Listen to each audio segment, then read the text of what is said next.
De toutes les façons, le président avait déjà engagé des réformes. Le PAG, par exemple, il avait déjà commencé. Et tout ce que nous attendons, c'est qu'il continue dans le PAG. Il y a la deuxième phase que nous attendons. Bon, nous, en tant qu'artisans, il y a des choses que nous attendons du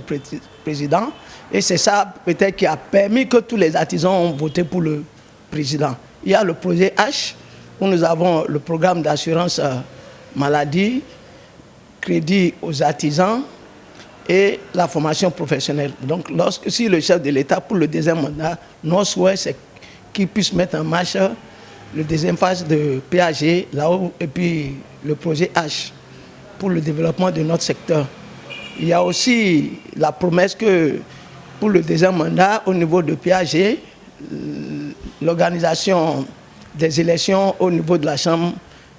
des métiers du Bénin. Tout ça, c'est dans le programme, dans le projet H. Donc nous attendons vraiment beaucoup de chefs de l'État. En dehors de ça, il y a la pacification et l'unification du pays. Nous souhaitons qu'il y ait la paix dans le pays et pour qu'il puisse continuer ce qu'il a engagé dès le premier mandat. Nous sommes dans un pays où nous engageons le développement,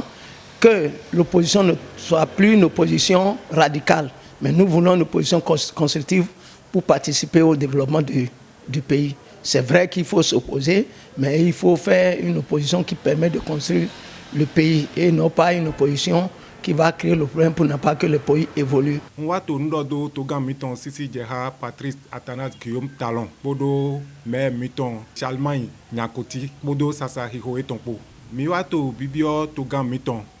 plado de uosu dodo na gouvernement eton yoyo deji ehe do social diwe Emile Jan commencer son boyna yinde bona vivira mi utovile dide toga miton suko dodo Emile su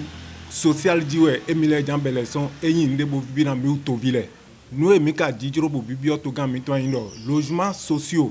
de yeto na gbadu xogbonu plado beneto lo bi complet mi artisan to vivre na eni flemi pataki mi plombier xogbonu ton le na yeni ministre kan xokpo do na me jan waso enele na vivira mi plombier le xogbonu ton le ene godo mi so to bibio toga miton plado conditions de vie mi artisan le ton plado projet HD do woso na mi do projet H lo nous vivre de weyin kunu de mi jan de ne weyin do ko ya tongo do de wa ile mi 1000 artisans de retenu to Bénin ti patapata le po mi to remercier ton pataki mi plombier 53 lo le mi to bibie na wenu diplôme lo na ton na we jan azon mi do poro diplôme lo po mi to bibie agbasa sisien na jiwe ye do kin klon ton le po ninu eji bon de pe mana yagbe kaka na rufo mandat eton président meton monsieur Patrice Guillaume Talon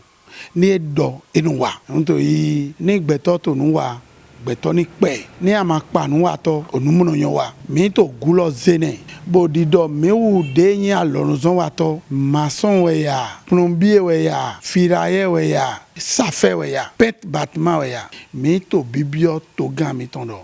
ni social lo ena gwa lo na mele nto ni peto voto ko itan gbe ena yiro alonuzon wa to ma oni gwa lo ne nto ni do enu bayi amo nu e ko wa to Benin si toro me e ko do ya daode na me o to vire nto bibio to vi de pole mi no po bo gwa lo na to gan bo do vivi na mene na mi ma décourager azon de wa ete bro na kunu ni singa zedaga na mimekpo ido kwa prone